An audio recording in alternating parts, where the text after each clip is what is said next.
Welcome to the James Bond Book Club. Hosted by me, John Bleasdale.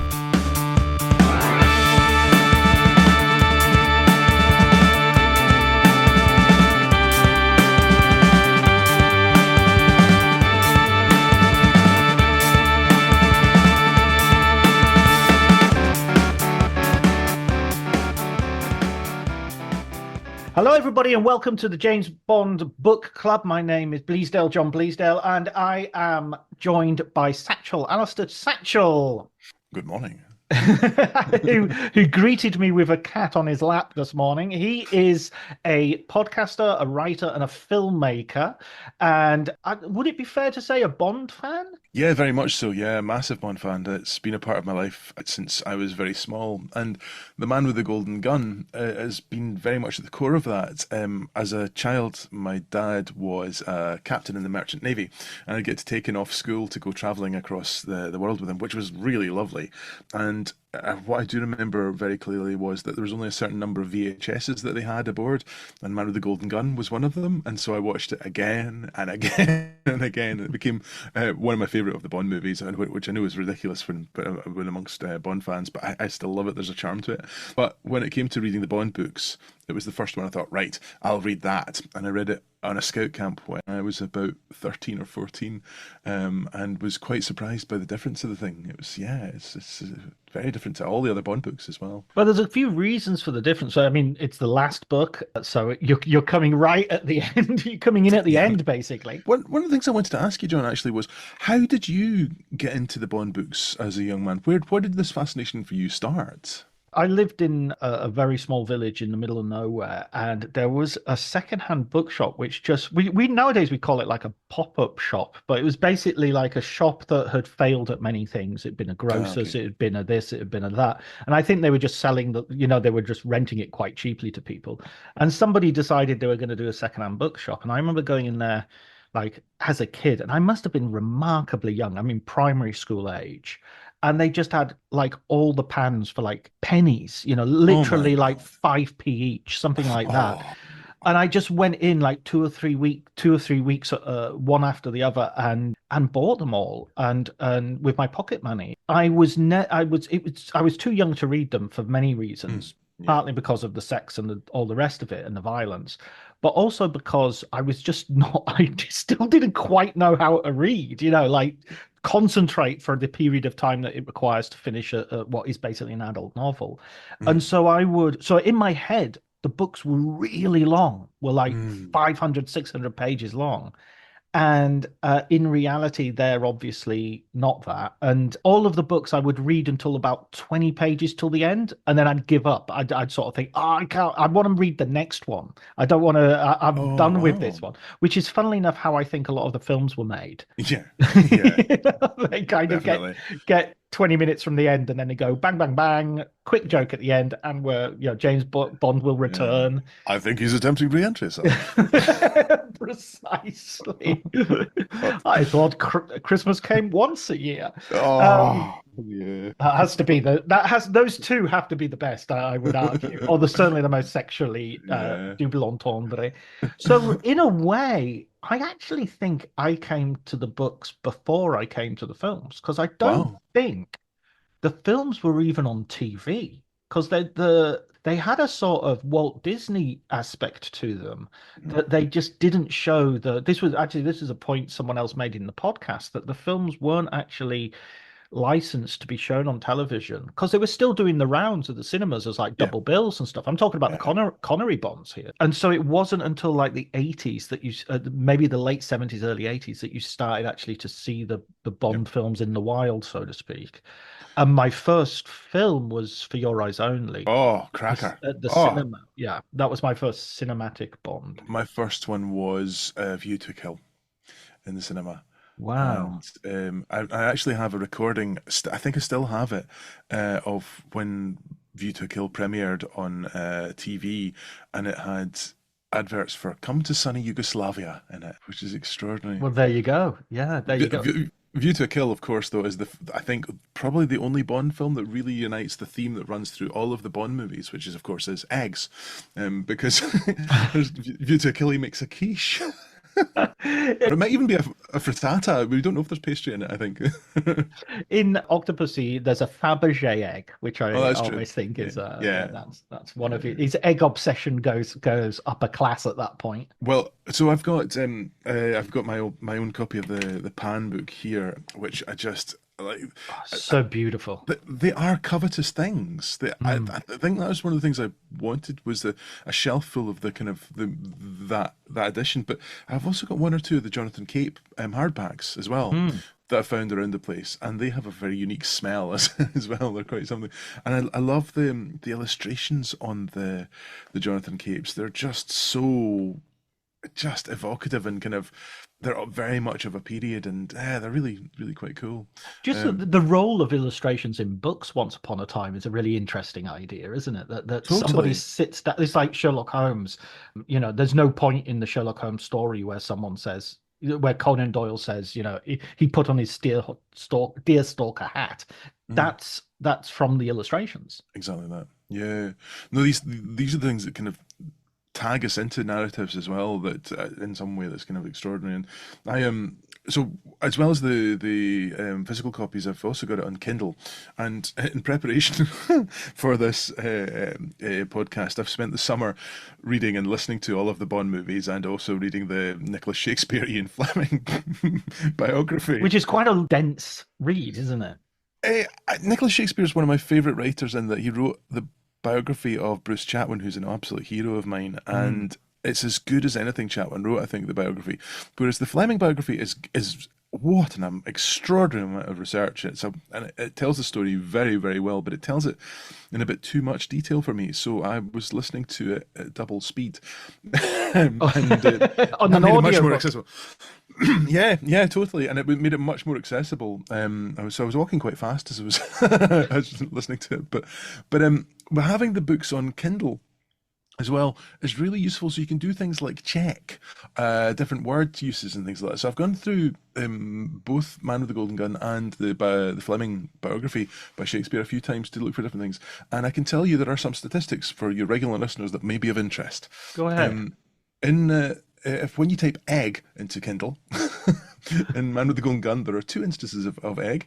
There are eggs Benedict on page 82, and which are ordered in the hotel, and then on page 83, it says the eggs came and were good, which is good to know. Which shows that this, in terms of the composition of this novel, that it was a first draft, because the second draft is called the Egg Pass, in which he puts in all his. I'm Exactly. joking about that, but at the same time, No, it could must make easily be sense. true. When I was, cooking and having the talking books on, we would always be laughing at, Bond has a cruel mouth, and the girls have alabaster breasts and all this sort of stuff. And so I typed in "cruel" to see if that comes up in Man of the Golden Gun. And on page 105 of the Kindle edition, Scaramanga has smiled a thin, cruel smile.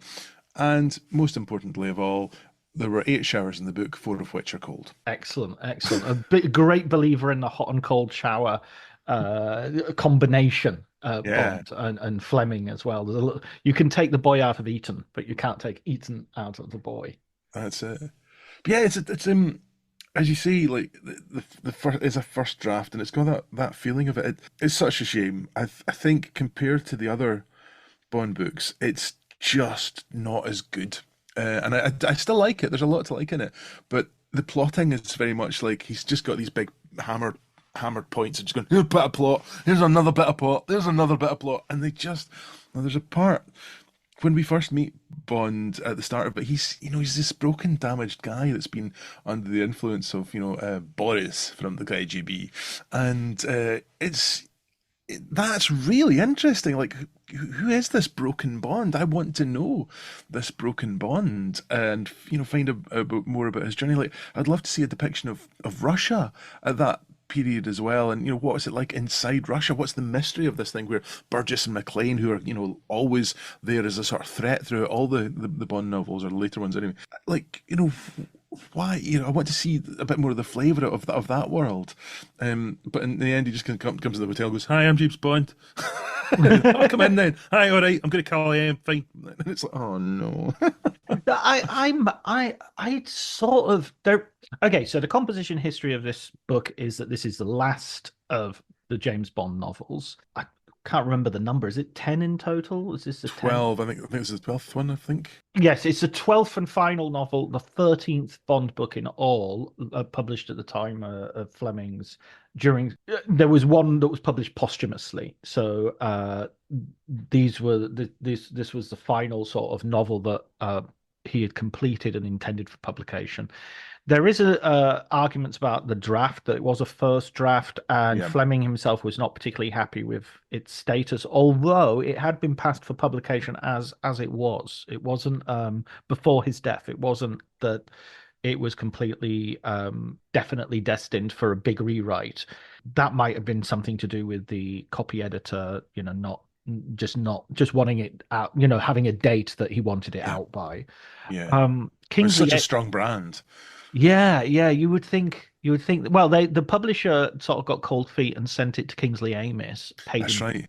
paid him some money, but then didn't take any of his suggestions. So And there's online you can see there's a handwritten kind of notes. It's in, notes in black by Kingsley, and it's like oh, but yeah, oh, that's interesting. yeah, That's an interesting, and I think this book really follows on. Well, I think it does. It does. It follows very much on from You Only Live Twice, and is kind yeah. of, if you see it in the final, sort of in the context of the final novels, the novels are really becoming a like a saga. Mm. That you're really following James Bond, and he's changing with every novel, because You Only Live Twice, he's being sent out on an impossible mission Yeah, totally. because in On Her Majesty's Secret Service, his wife has been killed. So, it's almost like he's increasingly knackered. And this is a point that some of your previous I've listened up to Doctor No, but in the podcast so far, and I think this is the point that your other guests and yourself make very well, is that yeah, it seems that each actor of Bond and chooses one point in Bond to interpret. I think Roger Moore just didn't bother. He just thought, he's a bit like the Saint. I'll do that. Yeah, exactly. And I love Roger. I mean, I really do. But it's like the connection to the book are a bit more tenuous. But the only one I feel that does like I think the Living Daylights, Timothy Dalton's Bond is very much based on that short story, and like it feels like that kind of. And that's why I love Dalton's interpretation. Is this cold, kind of distant character? It's beautiful, but I think Daniel Craig, I think is an exceptional actor. I think it's not the best Bond by any means because he puts too much acting into it. Bond is an icon. He's not. You don't want to be like, oh, Bond's in a bad mood. Oh, what a shame. He's really unhappy today. But at the same time, what he's done is he's taken the overall journey, to my mind, of Bond throughout the books and made that into his interpretation of the character over the course of them. And so that in the last movie, No Time to Fry Chicken, or No Time to Die, whatever it's called, you get this sense of actually he's quite silly at points, and which none of the other Daniel Craig movies had. I mean, Daniel Craig, when you look at Logan Lucky, you see what an incredible comic performer the guy is. He's amazing, but in Man with the Golden Gun, Bond's kind of got a little bit of a silly edge at times. It's like he just almost doesn't care. He's like, here we go, blah blah blah. Yeah, it's fascinating. I definitely agree with you about the about Daniel Craig getting that arc into the movies and into his characterization, and that I know some people have suggested that you should look at sort of Craig's Casino Royale and then take Timothy Dalton for a couple, and Oh, that's then nice. Craig finishes off the arc. That's a And nice way of doing that's it. the sort of like that would work as a to get the whole of the character. I would put a Lazenby in there. I'd put On Her Majesty's Secret Service kind of in the middle of the license, like before License to Kill or something like that. That would work really nicely because, yeah, as you know, he's not the best actor, Lazenby, but it's I think to my taste, it's one of the best films. It's yeah, Oh, absolutely, and it's almost definitely the closest to the book. I mean, it's pretty much Russia with Love in that one. Yeah, yeah, exactly. plot point by plot point, and word for word. The final scene is word for word the final page of Fleming's book. Oh, It's the dialogue is exactly the same. The motorcycle I cop turning up is exactly the same. I was crying. I always, no matter what, it's like Local Hero whenever being West Coast Scottish and seeing, the red phone, but phone box at the end of Local Hero, that's me, I'm away. But I have floods of tears every time.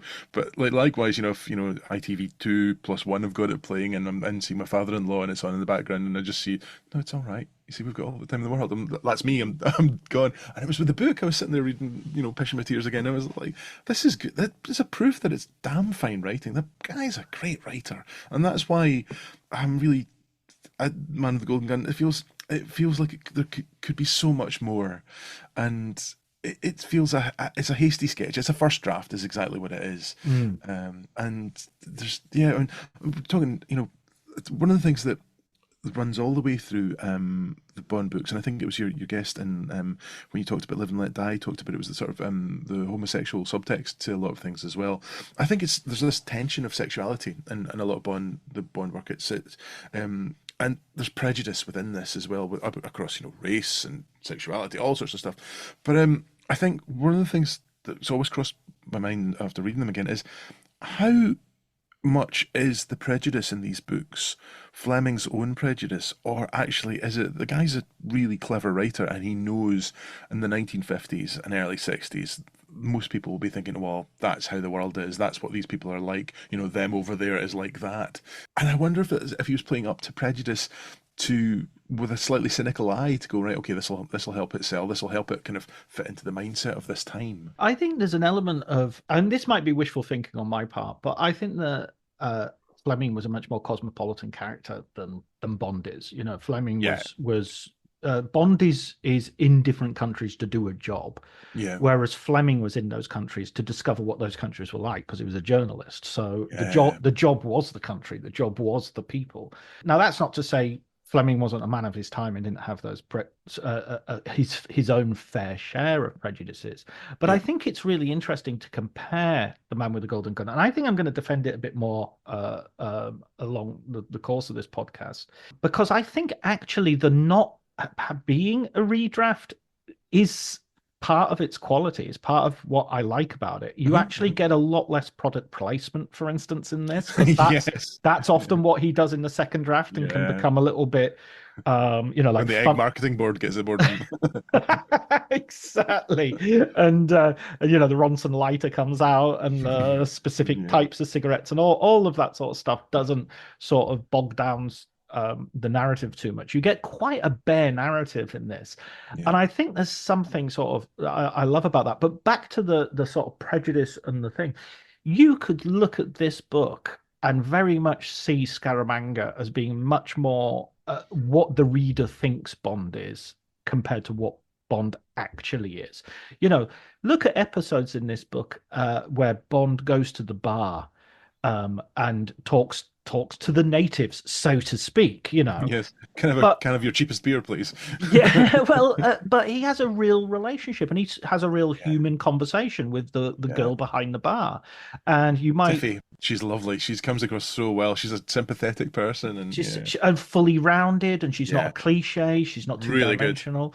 And Scaramanga is the bigot. So if you're writing to bigots, if you're sort of cozying up to them, then that you're putting them in the position of having to sympathize with the villain rather than the hero. And also, I would argue on a larger front, the Jamaica here compared to say the slightly more resentful feel or the patrician, there's this patrician sort of racial relationship that he has with the West Indies and Jamaica in particular. At the end of this is he makes a real point that the Jamaican police need to have their own independence, that this Yeah. is no longer the British can thank you very much and all the rest of it, but we're going to have to close this case ourselves, and you are going to have to be to some degree folded into an independent Jamaica and the judiciary thereof. Have you read History of Seven Killings by Marlon James? Is it? No, that's on my watch, my read list. That Yeah. is so worth reading. It's such a brutal book, but it is fantastic. Mm. Really, really interesting because it's about not so much British colonial legacy, but the interests of American intelligence community legacy and stuff like that, and how the drug trade is a tool of various different things. And oh, I can't recommend it strongly enough. Actually, it's a real brutal book, but my Mm. God, Marlon James is an amazing writer and Jamaican. So his take on a similar period. This is just slightly later, so it's around the kidnap of Bob Marley and all that as well as part of it.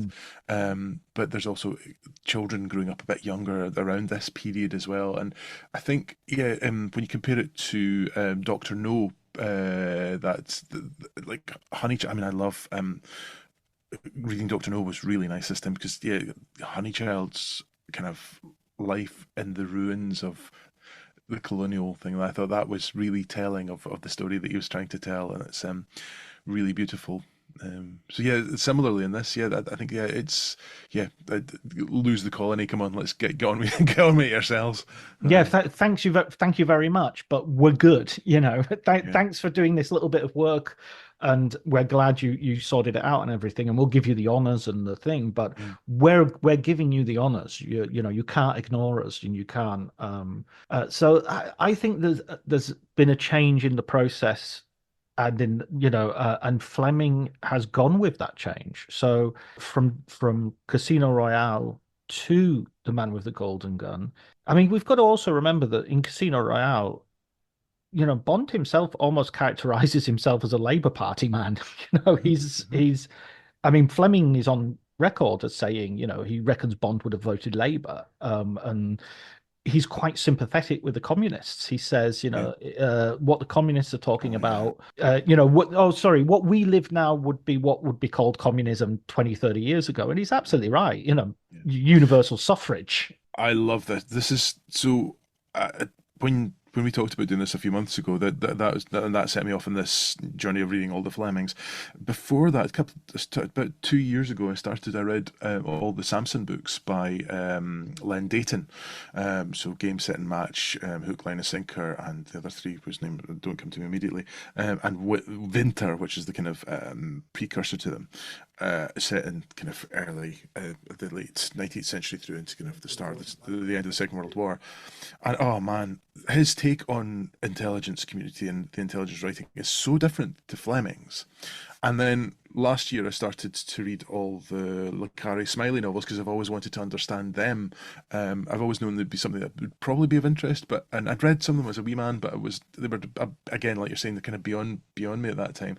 Um, but I got totally obsessed with them over the last few months. And what I find really interesting is that the notion of are you on the right side or the wrong side? And in Le Carre's work, it goes into that and essentially says it doesn't matter, you're on that side. Mm. And Le Carre, which I think says it, I can't remember which one it is, but he says it perfectly, is that if you want to truly understand what a country is about, look at its intelligence work, because that tells you exactly who it is and what it's up to. And if you look at, the UK at this moment in time, no thank you. So yeah, I mean, Le Carre always has these contradictions that we have to be really unethical and yeah, use the unethical in order to get to to ends that we think our ethics demand. yeah. So the spy who came in from the cold, Oh, beautiful. especially the film version with Richard Burton where he intones "We killed the Jew," Mm, as the that's in a post-war context with the Berlin Wall up, we used Russian anti-Semitism to yeah, take out our enemy, yeah, um, is absolutely appalling behavior on the part of the Secret Service. yeah. And yet they would argue that's the only way we can do it to come back from such failures as Burgess and McLean and the others. Yeah. I think Spy Who Came In From the Cold is such a great example of this as well, because this is the book he chose to end that saga with by returning to in A Legacy of Spies, and where he just basically takes apart the horror of Britain as it is now and how it sees itself and how it operates now, this arrogance that unjustified arrogance and kind of smiling villainy. And there's a real beautiful kind of poetry in his own life, in that when he died, he asked his family, just as he was dying, to change his citizenship. So, because he had Irish heritage, he said, I don't want to be British. I want to be an Irish citizen. I want to be European. And he died a European. He died an Irish European rather than being an Englishman. That's, the greatest of all spy novelists. Sorry, Ian. But, it's, Yes. yeah, it's, Yeah, I mean the writing of Le Carre oh, is I mean he always had a problem and he had a ding dong with Salman Rushdie because ultimately Salman Rushdie wrote that review of Russia House, which I think got to I the never read that. yeah, where he basically said, look, Le Carre wants to be taken seriously as a literary writer, and he isn't. He's a spy writer, and he should be thankful that he's a spy writer. He's such a good spy writer. Wow. And that led Le Carre, or some believe it led Le Carre, to then criticize the Satanic Verses stance of Salman Rushdie and said it's all very well for Mr. Rushdie in his ivory tower to pronounce on things, but it's people in India, publishing houses getting their hands blown off by the letter bombs that are being sent his way. Yeah. So ultimately, I don't think it was a tiff that did either of No, the. I didn't know that at all. Yeah, it was. Because I love Rushdie as well, and he's just brilliant. He's a rogue, proper no, he's a naughty boy. Yeah, yeah. There's something of the scoundrel about him. There's something Oh, of the totally. of the twinkle, you know. Right. That was something I was going to say as well that I didn't know this. The Shakespeare's Fleming autobiography, sorry, Fleming's biography, sure was that Roald Dahl, the ultimate naughty boy, his most famous short story, The Lamb to the Slaughter, was stolen from Ian Fleming. It's Ian Oh, Fleming's right, idea, and right. Yeah, no, I Dahl, remember reading that somewhere. Yes. yeah, he nicked it because of how Fleming had treated an old girlfriend of his. He's like, right, fuck it, I'm having that. That's mine. So, Yeah. Oh, man, these all these writers who I fear a little bit in danger of then their position isn't as solid as we might think. There are these writers who are around the same time. I mean, look, in the 70s when I was going to that secondhand bookshop, the other books that I bought were Ice Station Zebra, Bear oh, Island, nice. HMS Ulysses, Yes. Where Eagles Dare, and Oh, beautiful. all of these brilliant novels by Broadsword Cannon Alistair Nowhere. McCain. Yeah. A Gaelic speaker. I must say, a Gaelic speaker as well. Yes, he's very Yeah, important. right, Right. of course. But even though he made some of the most, his novels were all being made into Hollywood movies with huge Oh, Hollywood stars, yeah. well into the sort of the 80s. I think Bear Island was Donald Sutherland was making that. Ice Station Zebra had an intermission and an overture. It was treated as a sort of literary text. It's good. I liked it a lot. Absolutely. But Alistair MacLean nowadays, I mean, beyond people of our generation, I don't think anybody knows who he is, really. No, I think that's percent. I think his films are living on longer. But the problem with MacLean was that, and he lived a long time and wrote a lot of books. And I Mm. remember reading, when I was reading Fleming and trying to read Le Carre as a teenager at school, I did read MacLean, and I was able to read a MacLean in a morning. I was Right. one Floodgate, the one about Schiphol in Amsterdam. I remember reading that kind of in one sitting, just going whoop, I was through it, and some of them they just became hack, really, really hack. Right. Whereas the original stuff, like the first one, HMS Ulysses, that was written from his own experience of being on the North Atlantic convoys, where and those left from Gairloch. My grandfather was a fisherman in Gairloch originally, and a sailor from the convoys came in, someone that they knew came into the house at Port Henderson and told him what was going on. He said, "Right, I'm signing up," and he signed up and went on the North Atlantic convoys. And yeah, it was very, very. It's something that traumatized him, and he didn't talk about it for the rest of his life. He would never eat chicken again, and all this sort of stuff because they only had chicken at one point. Oh my God. Um, and I think HMS Ulysses, he had a first edition hardback of that, which I've never been able to find. My dad remembers it as well, but we've not been able to find it. We don't know what happened to it. Um, he held on to that because of the truth of what was being expressed to him, and particularly in the early writing. But with McLean, I think cynicism and brandy uh, took over, and Mm. there's a very good documentary which you can probably find on BBC iPlayer if you're in the UK, about McLean from, I think it was BBC Scotland that made it, and his niece, who's a writer, talks about him as well in his growing up, and it's a real tragedy. It's a really he was an unhappy soul at the end of his life. There's no two ways Mm. about it. But Mm. whereas Fleming didn't live very long, really, unfortunately, he was relatively young when he died. Really, He's in his 50s, isn't he? When he yeah, in the late uh, 50s. yeah, and he had Casper, his son, who was still quite young as well at that point. It's really yeah, it's just a really sad story, and it was golf that killed him. Well, it was golf and Thunderball. I mean, it was Yeah. Oh, the Kim McCrory stuff. That's so horrible. It's so unpleasant. and I mean it's so avoidable as well. And you get a feeling it was like, come on, Ian. I mean, I think he had this careless approach to writing because he didn't want to compete with his brother, Mm. who was obviously The great writer. the writer with a capital W, Yeah. and he felt that if he pretended to take it seriously, or no, if he revealed that he took it seriously, then they would have to be compared sort of properly. Whereas if he pretended it was just like, oh yes, you write the serious books, I'll just do my Bond books and chitty chitty bang bang, then he'd sort of get away with it. But that unfortunately meant he never really sort of stuck. He never sort of paid attention to it with the same discipline that you imagine he paid attention to his journalism, in which he was Mm. extremely successful. It's interesting you mentioned Chitty there. So that's one of the things that the Fleming biography I found very interesting was that so many of the names in the books are based on people in his real life. Yeah, And Scaramanga. He's yeah, totally. He was at school Scaramanga, and as he was at school with two boys called Chitty, so there was Chitty Chitty would have been said at the register, and I don't know, I don't know if the response was bang bang, but yeah. because that's yeah, there's so many like people that cross over, and at one point, oh, I can't. I was looking for it last night.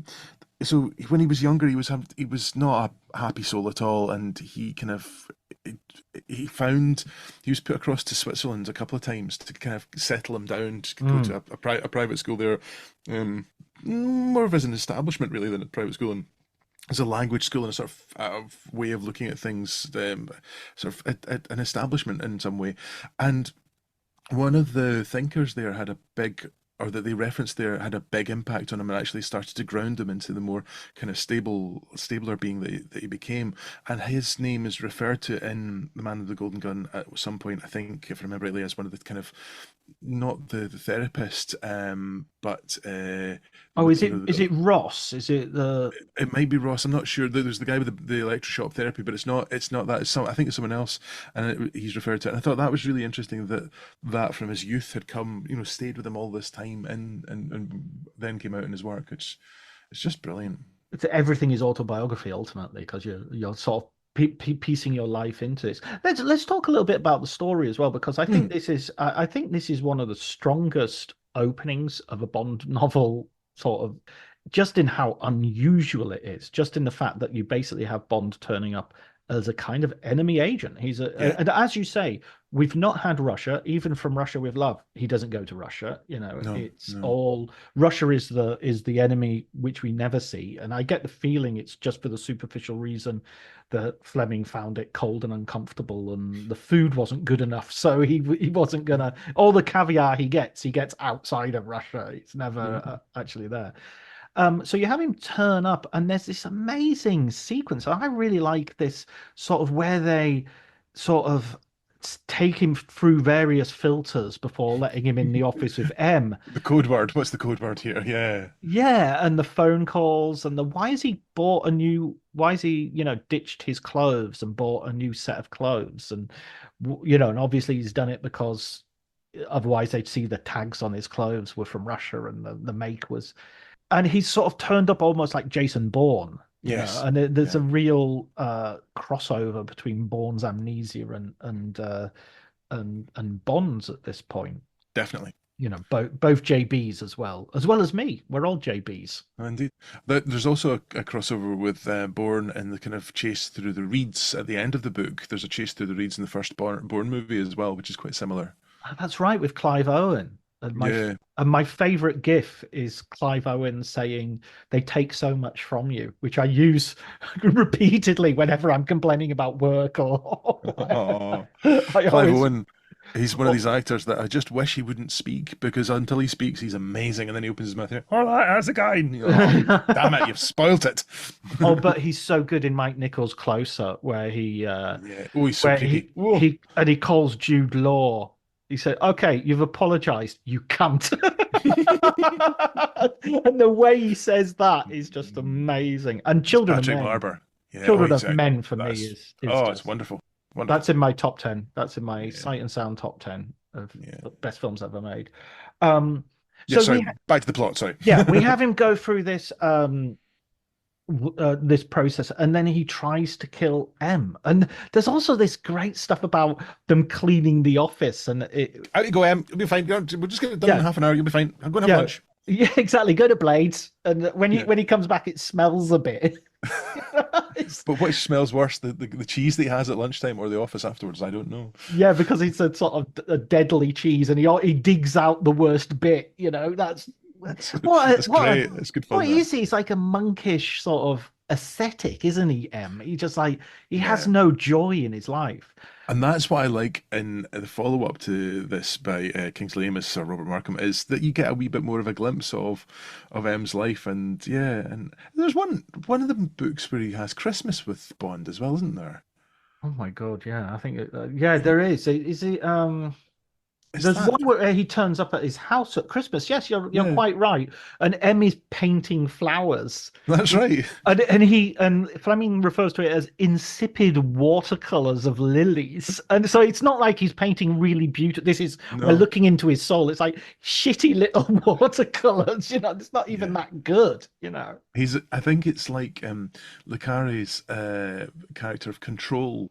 The Control's wife always thought that he worked for the Milk Marketing Board or something like that.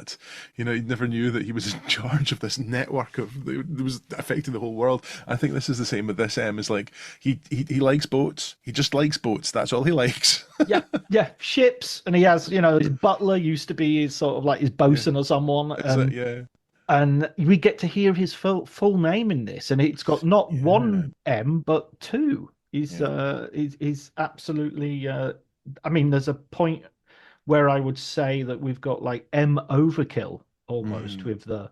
Well, that for me, that so this is carrying on with the plot, and Sorry, that. just Sorry. I'll just for the record, Admiral Sir Miles Mesavie Yes. is his name.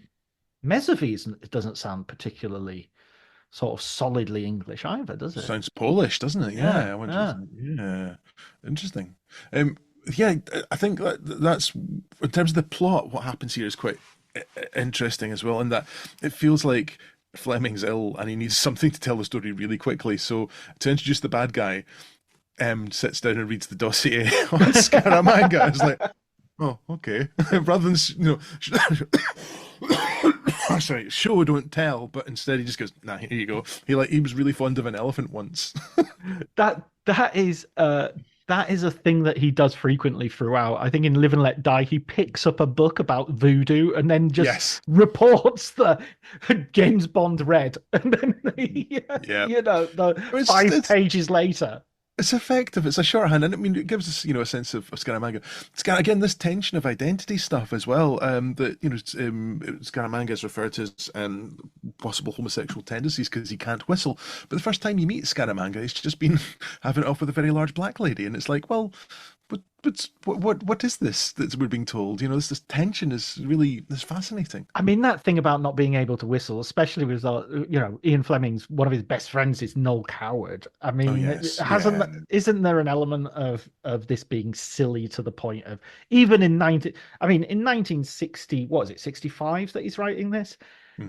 I mean, this is mid 60s. There's an element that he must know that that's balderdash, that's just silly. Well, Cyril Connolly, who was a friend of both of them, wrote the kind of first proper parody of Bond in a thing called Bond Strikes Camp, where Bond I've never been able to find it as well. There's excerpts of it in the Shakespeare biography of Fleming, but it's fantastic. Like Bond has to go into drag because Emma asks him gets so that he can then M can then seduce him as a woman. It's like what? It sounds so enjoyable. I would love to find it, but I've never, But not that probably. but that's also evidence that the contemporary readership were looking at this and saying, okay, in terms of masculinity, this is something that isn't 100% within a box. It's something Yeah, that's spilling over the edges all over the place. yeah, Also, so I mean, once he fails to kill M, all the Oedipalness of that is very, above and beyond the brainwashing. There must be something that Bond has always kind of wanted to kill M anyway. As yeah, they go and they electroshock him, and I just find this. And also, there's a real possibility that he'll spend the rest of his life in prison. They sort of say, yeah. "Okay, I guess we're going to have to charge him with attempted murder, and he'll go down for this." And they're like, "No, no, we'll send him on a mission, and that'll either kill him or set him to rights." But really, the thumb is on the scale of kill him. Well, it's the same as the previous novel, you know. It's exactly the same operational choice in You Only Live Twice. It's that, okay, it's either kill or cure, Yeah, yeah. and it's a good gambit. It works very well. But it's also a reversal of some of the earlier books. And in the earlier books, they've been saying, you just need a rest, so we'll give you an easy case. And it's like, That's right. Miss Yeah, Marple or Murder She Wrote, it just so yeah, happens that that's the hot spot. yeah. The Crab Key happens to be very, very suspicious. Yeah, yeah. Or Thunderball, you've been sent up to the health farm with the guy from Spectre. Yeah, yeah. That was I must admit I did enjoy Thunderball's one of my least favorite of the movies. I don't know. I mean, it's very impressive. That it's really well made, but there's something about it. Massive I think commercial success. Massive I commercial success. It vaulted the Bond series from being, successful to being yeah, like globally yeah. important. But I just it's not as charming as the other ones. I think there's a lack of charm in the film for me. So I was kind of reluctant to read the book. So there was the last of the books I read, and gosh, I loved the book so much. And there was a character in it who's mentioned was the kind of the girl in the village who was kind of the object of sexual affection for so many of the young men in the village. I thought that was a really interesting portrayal of sexuality at that point in time as well. I thought that was really fascinating, and I was kind of hoping that she was going to turn up as a proper character in the book, but she doesn't. She's just kind of mentioned in the background as this.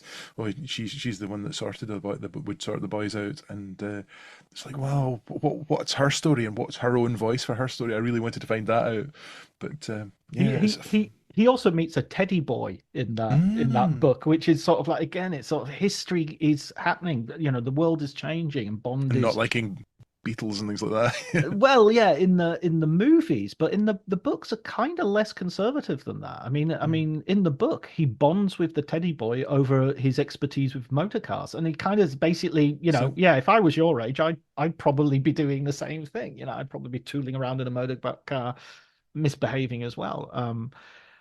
Just not in Switzerland, Uh, so this mission to get Scaramanga, who, a lot of the criticism of the book comes from that it's very low stakes, compared to it's a previous. hotel. Yeah, yeah, it's basically, Stop! yeah, Don't build the hotel. it's basically planning permission. It Exactly. should be denied. It's Yeah. the building inspector. Exactly that. That's not to code. But this also maybe is kind of good in the sense that, or consistent in the sense of the novel, because it is character driven in that they're not going to send him on something that's really going to matter, because he's done, he's Yeah, finished, that's it. and he's near retirement age as an agent. So let's Yeah. just send him on something and he can go out in a blaze of glory. Does he want to be a chicken farmer or something like that once it's all done? Is that something that comes back in? He's like that. We want to just go and have like run a poultry farm somewhere. And it's like, Well, that's his dream, because that would be endless eggs. yeah, indeed, that's what it is. What comes first, the chicken farm or the Yeah. omelette? Oh, yeah. I mean, I can see that 007 with like yolks. With the Oh yolk. Lord. Um, Yeah. one thing I wanted to ask, Alistair, is where's your favorite villain in the Bond books, having sort of gone through them recently. Is there a because Ooh. film villains, I think, are very different from book villains Yeah. in this series. I really loved the portrayal of Granetsky in From Russia with Love. Now, From Russia with Love is one of my favorite of the Bond movies, and I think that Robert Shaw is absolutely incredible as a performer. Just like as with so many of the Bond characters, like Scaramanga, they are the inverse of Bond. They are the other side of the coin or the other side of the light. But I liked how Granitsky was drawn in that he just kind of hung about and would occasionally read a bit of a book, and then when the full moon came, he'd go off to prison and kill loads of folk. And I really liked the background to him and the fact that he was a tool that the Russians, much like Bond is in this, they're testing him out, see how he do. They would test Grant out, see how he would get on at this and that, and he worked his way up in trust. I thought he was a good villain, and I really enjoyed it. And there was a kind of cruelty to him that was really good to read. I really enjoyed that. Mm. How Do do you you have a feel? favorite yourself? Um, it's funny because I find all the villains kind of in their behavior blend into Mm. one. They're very rarely charming, Yeah, Doctor No is not much fun. you know, He's not. and yeah, and sort of like you know, Drax is very similar to Largo, for instance, in Yeah, terms of, totally. cheats at cards and then gets very angry when you work out his system. Yeah, And there's this, yeah, but like Goldfinger as well. Exactly that. That's exactly the same with Goldfinger. yeah, Good it's device. the cheat who is discovered and can't live it down. Has very superficial charm. Um, I mean, I think Scaramanga in this, when he shows up and he shoots the birds, in some Oh, way, that's that's brutal. Yeah, such a brutal scene, and it's so and there's something weird about Bond in this, that he's so damaged, he's actually becomes kind of lovable. yeah. He has these, He's broken Bond. yeah, broken Bond, exactly. And he's sitting in the car with Scaramanga in front of him, and he's just thinking, I should just shoot him in the back of the head. I mean, that's what I'm here for. What am I waiting for? I'm licensed to That's kill. excellent. And he's like, no, I can't do it. And I think that runs through the whole novels. Yeah, He's got this license to kill, but he just genuinely, he can only shoot a man who draws first. As a gentleman is yeah. still I, there. and I think that's the Fleming is a great writer. There's no two ways about it. And I've, listening to the previous episodes of this podcast is something that you do come back to with your guests every episode. But he genuinely, like, it's so easy to see him as just like, Rusty was saying, look at it, just a thriller writer, just a spy writer. But actually, there's so much more in this world that and this is why I love John Higgs's work. I think his book, Love and Let Die, is just Oh, superb, isn't it? oh, like Higgs, I think there are few cultural commentators that are as incisive as Higgs. I just love his work with all my heart. His book that he wrote on the KLF, just I'd been kind of stuck in quite a sort of furrow of just very tangled into real things, about father-in-law with vascular dementia, all this sort of stuff, tying us into the spot. And I read that and I was like, oh, these are the things that matter. Yes, this is, all this kind of creativity and the intangibility of creativity. Mm. And then his book on William Blake as well about, what's the roots of consciousness, what is the roots of creativity. And then Love and Let Die, pulling apart cultural identity through the poles of Bond and the Beatles is superb. And that tension exists within Fleming's own writing, and that's why it stands up so strongly. I think it's just amazing. I mean, this would be my argument for anybody who wants to dismiss Bond in terms of, the racism or the sexism or the homophobia or all of those things. It's like you, he is a lightning rod of all that for all Yeah. that stuff. I'd rather read somebody who is to some degree, and I recognize I'm saying this from the privileged point of view of a, white guy, Mm.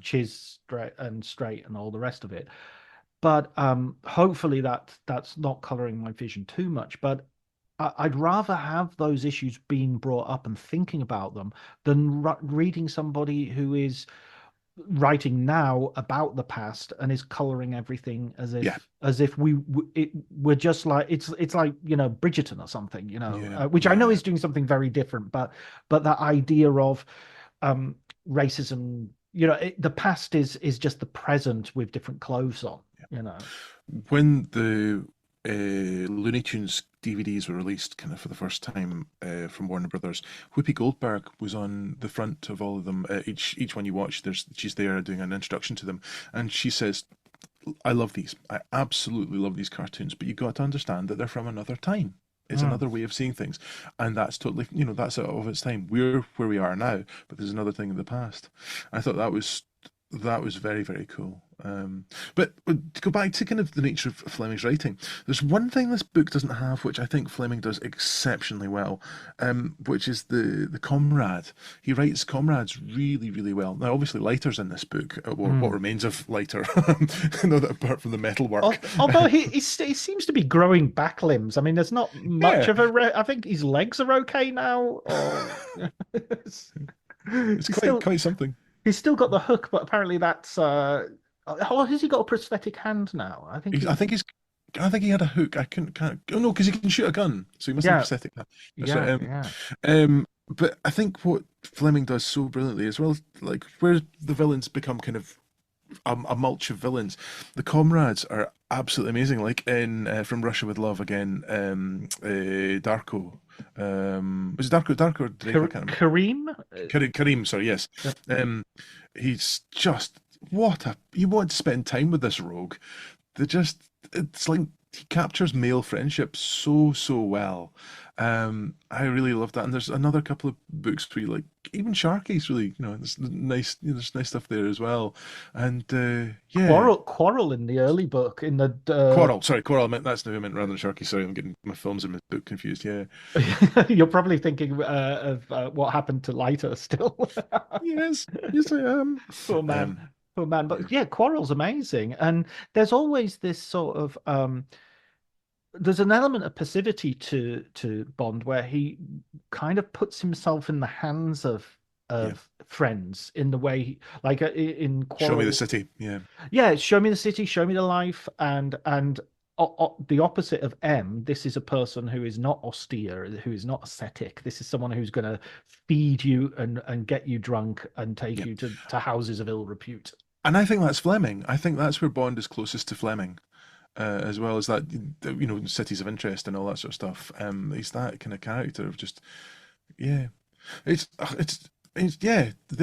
So in terms of the plot, though, there's a plot device which I thought was a bit crap. Go ahead.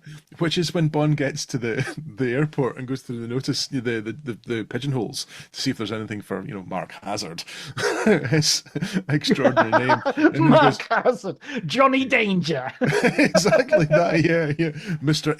Anonymous, and he goes and he looks, well, may as well look in Scaramanga to see it. And there's a whole plot point for Scaramanga. He opens up, says, "Go to this place to advance the plot," and it's like, oh no! But at the same time, it gets the job done. It's quite good fun. Yeah, I mean, I know what you mean, and the Bond books are full of people overhearing stuff and having huge Yes, coincidences, sort of Victorian novel level coincidences. yeah, you've got the Half Moon.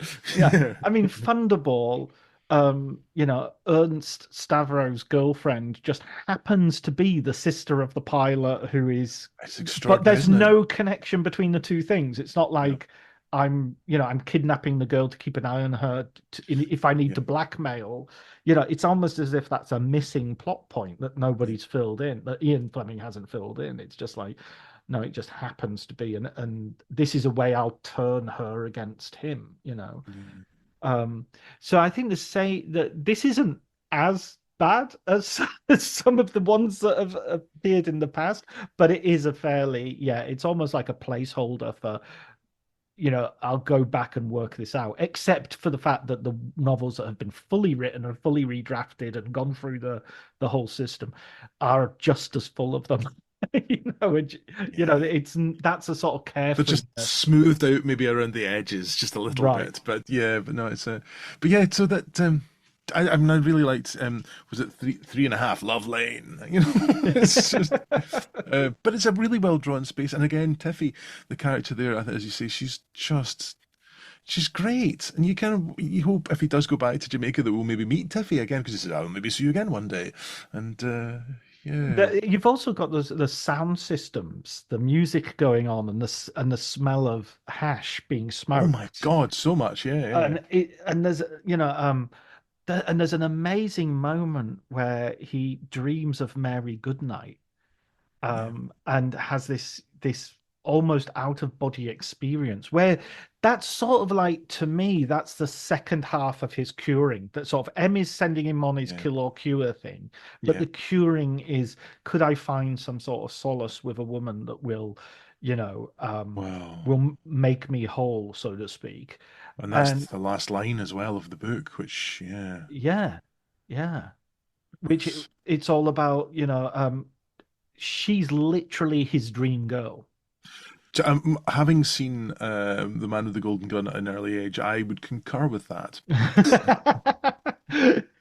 But I mean, he says, have you got a mosquito net and stuff? Because that fits in with his Mhm. vision of her, when he's fantasizing about her. She obviously adores him. There's Yeah, obviously this sort of like, and yeah. I get a feeling, and as Britt Eklund versus Roger Moore in terms of age and everything, you do get the feeling she is a little bit younger than Yeah, there's a he is. naivety. There's There's a naive, exactly, because she's she was his new secretary. and there was the sweepstake in the office about who's gonna get her first Yeah, as well. yeah. Which again is horrible, but at the same time, totally of its time. Oh yeah, yeah. No, I But think that, it's really. I think I love her presence in this book. It makes me really happy, and yeah, I think that's a nice one.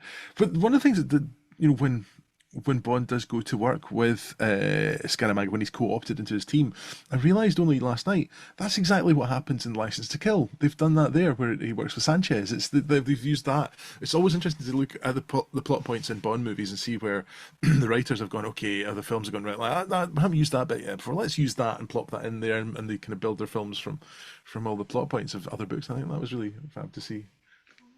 Oh, I'd love some more tea. Thank you. Yes. Cheers. Thank you. we're having martini. We're not having that. That was martini, wasn't it? It wasn't tea. Shaken, not stirred, darling. Yeah. Thank you. um, Yeah, no, absolutely. That is used in, and it sort of becomes a sort of, he goes undercover and has to prove himself, and they're constantly. But that's also like in Goldfinger, he gets a job as basically Goldfinger's secretary, and it's Yeah. like, what the hell? Why does Goldfinger need a secretary, and why does he need a secretary who he knows is kind of a very dubious agent, if not actually working Yeah. against him?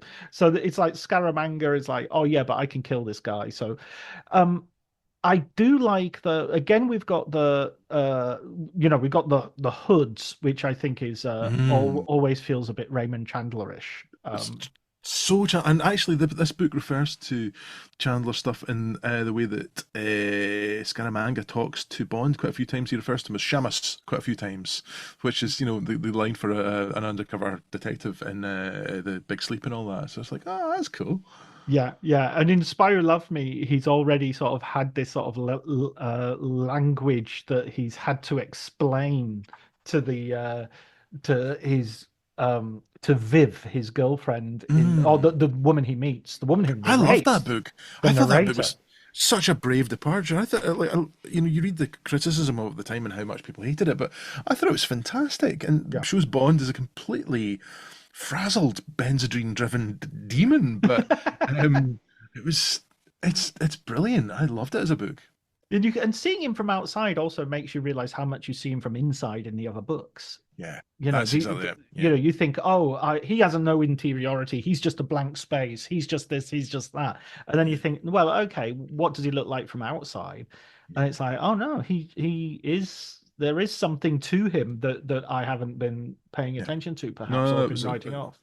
superb choice, and actually, I think there's a lot of Fleming in her as well. Mm. The romance stuff of her youth, I think, is very, very closely tied into his own experience of um, leaving school in disgrace and things Yeah, like that. So, or in a way, the anti-romance, because he's like, yeah, the it's kind of quite, yeah. We've done there'll be a great episode of that that listeners will already have listened to, mhm. which will I'm looking forward to that. which is very positive. It's not it's by no means a negative takedown, or it's Mhm. not.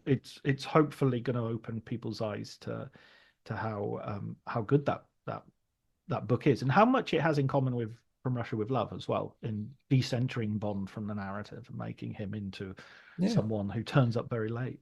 And that's Fleming as a writer is, he obviously spends 6 months a year writing these things, or maybe a couple of weeks a year writing these things, but he likes to try and Week and a half tops. yeah, exactly. Yeah, he likes to try and change his hand, and he is trying to play with form, and he's trying to play with, and that's a great. That's great writing technique. He's thinking about himself, but he's also thinking about his readership. How can I keep this fresh for my readership? And I think this almost feels, unfortunately, in some ways like the contractual obligation book, but there's still a charm to it that I like a lot as well. There are those elements of the return, and like, so for instance, the train chase in Oh, this, which I is like from a silent movie or something. It's but I kind of don't. so Not, crazy. it's like a nat. I can't take it seriously because obviously, as you said, he had an accident with a train and his car got dragged and all. So he was personally traumatized by the train stuff. But I can't get because I have a number difficulty. I don't see numbers very the same way the rest of the world. So I keep seeing it as a narrow gauge train. Like the one that goes around the Lake District. Yeah, I keep yeah, thinking, like the Ravenglass yeah, sort the of. Ravenglass one, yeah. Yeah, Yeah, so that's what I think he's on when and it's like I find it really hard to take it seriously when they're having these kind of shootouts on this little tinky train. absolutely, absolutely. And he's used a narrow gauge railway before in Yeah. no, Diamonds Are Forever. There's one, and Uh-huh. um, so it's a crazy thing. Then, having said that, there is a great confrontation between him and Scaramanga, which I feel is done really well, and it's kind of quite gruesome. Mm. There's a sort of deadliness to it, which the sort of comedy of the and also, what the hell is Leiter doing putting a shop dummy of Mary Goodnight on the tracks? That was a heck of a strange thing to do. It's weird. Yeah. Leiter's presence in this is and the other guy from the CIA as well. It's kind of a bit weird. It's like, oh, okay, surely Scaramaga's a bit more thorough than this, and the KGB guy, the Dutch KGB guy, surely he'd be, or Smershit guy, surely he'd be a bit more kind of cautious than this. But yeah, it's just good fun. It works. Yeah, who are the British guys and the American guys hanging around our crime hotel?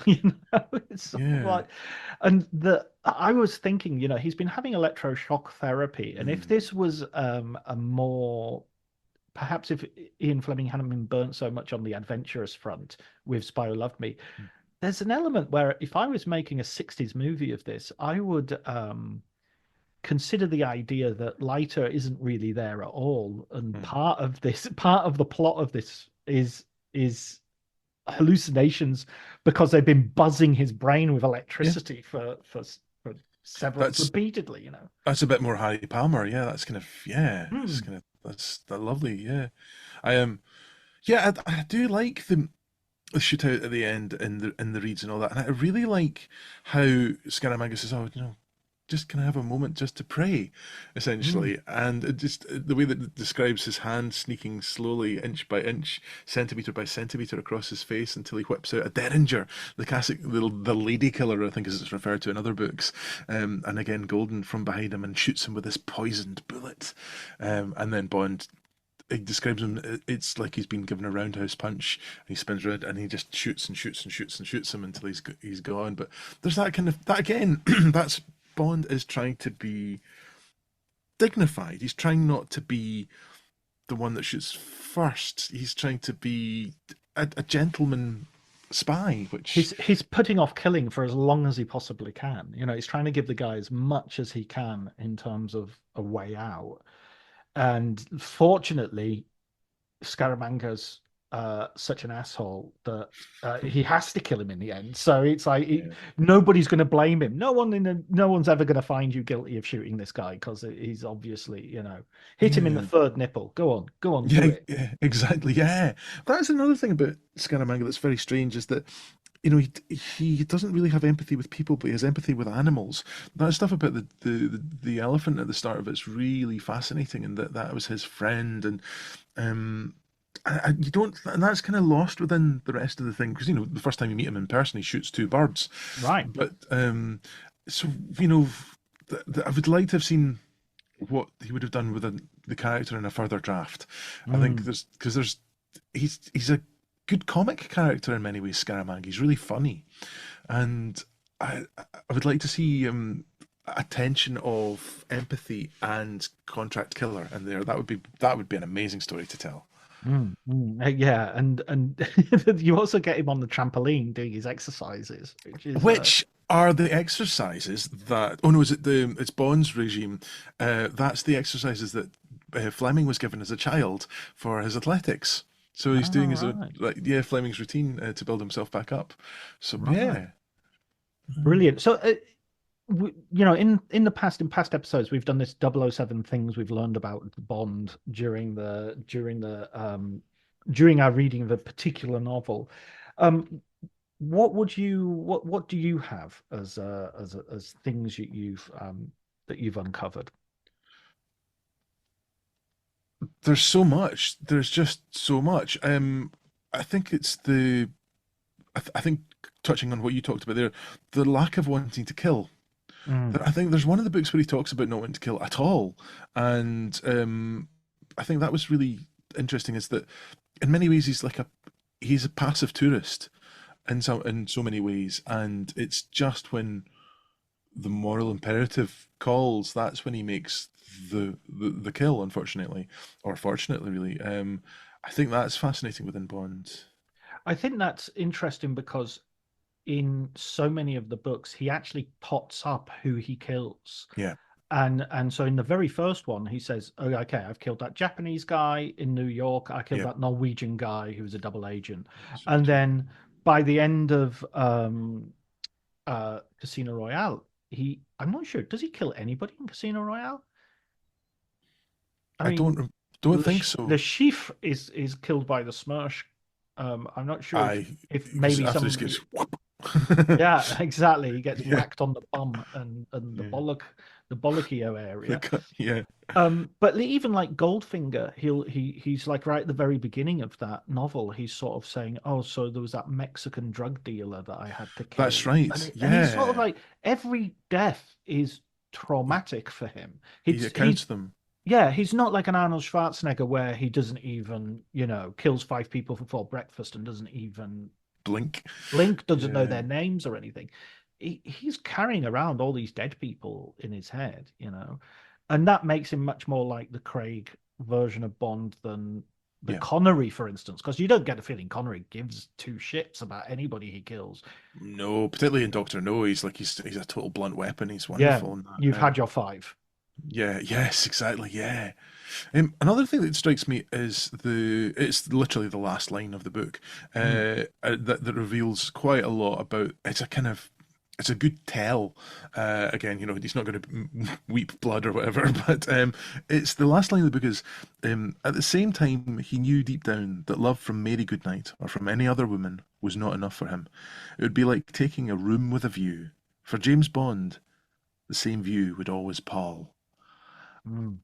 And I think that's very interesting in that you compare that to when he's fallen in love with Teresa in On Her Majesty's Secret Service to that because he's willing to give up his whole life. He's like, no, done. That's me. I'm done. I've met her. She's amazing, and she is amazing. She is an incredible character. She's got so many dimensions to her. There's a really happy person in there. There's a really troubled person in there. There's someone who sees something loving. There's someone who loves her father but wants to reject her father's love. This is a properly multi-dimensional character, and Bond, of course, just has met his match. Basically, she's super, and then he's left. I don't think there's not one mention of Tracy in The Man with the Golden Gun. So we don't really think of him as a widower or anything like that at all.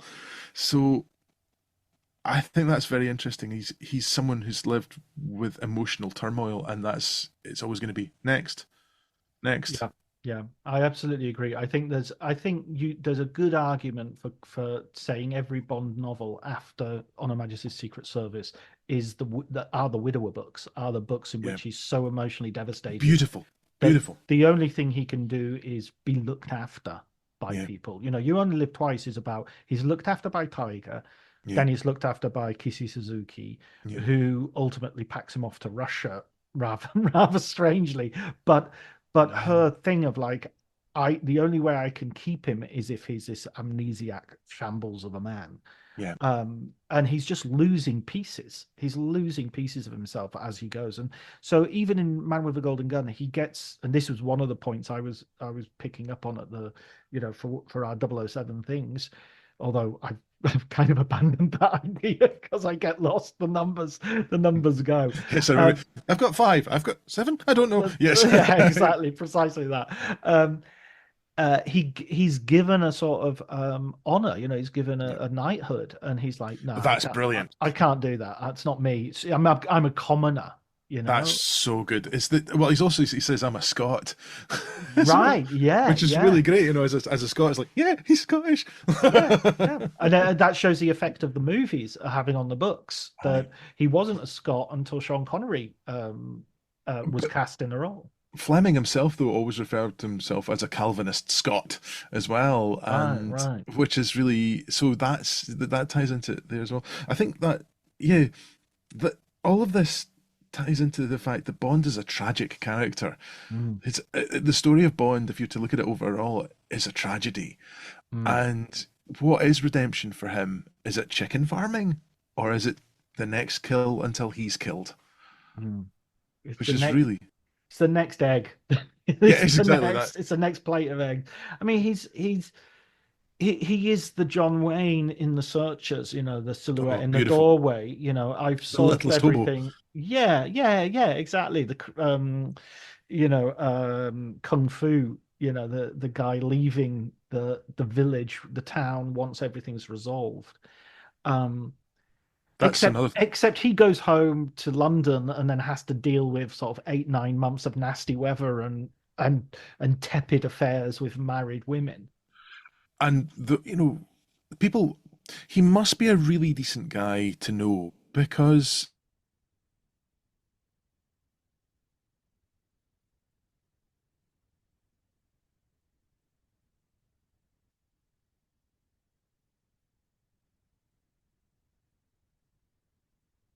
Hello? yep, I'm back. Yeah, I Okay. think we're back now. Yeah, sorry. You froze on the word because. Okay. Sorry. Yes, it says my internet connection is unstable. I do apologize.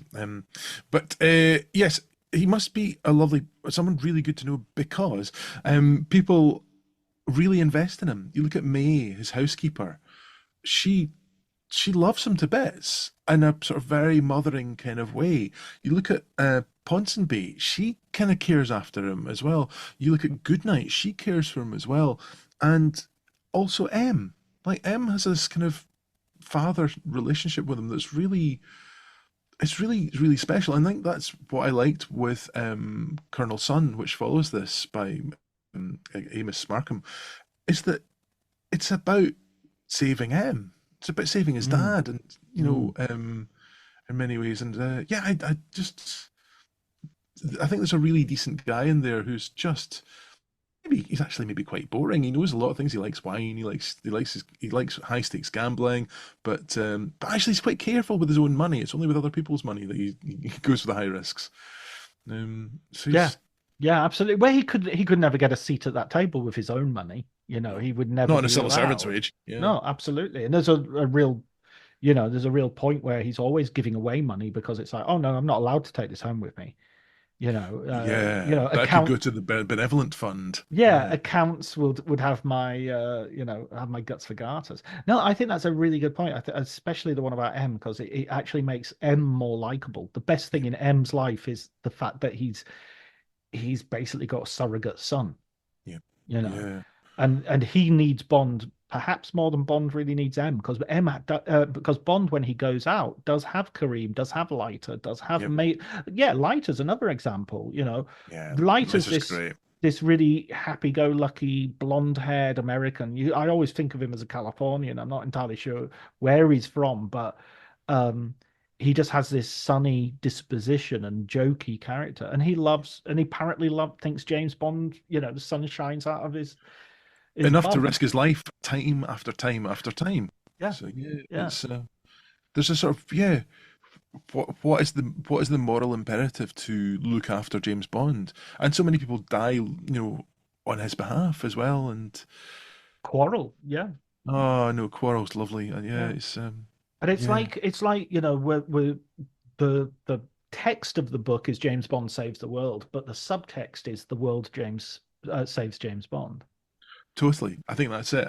I think that's maybe about Fleming's kind of, don't want to psychoanalyze him, but there's a theory that that last line is about his relationship with Anne, his wife, Gotcha. um, and there's a theory, well, his dad died when he was younger as well. So does M take that position, or is he M to Bond? And it's yeah, there are things to be found there, but that's kind of hackneyed and cliched, I'm sure. Yeah. The world in Well, which I live, but yeah. but listen, Alistair, it's such a pleasure to talk with you about this book, and it's such a great high to finish the series on. Although I am tempted because there are two sequels to this book. There is Colonel's Son by Kingsley Amis, and there's also a recent one by Anthony Horowitz. I think it's called something like Something to Kill, A Mind to Kill, or Mhm. Mission to Kill, or something, which begins immediately after this, at M's funeral, Mm. and unlike any Bond before, he's going to Russia. Ooh, I've not read that one yet. Yeah, it's brand spanking new, and it's about it takes place immediately following this, and is I think he's going to Russia to find Boris.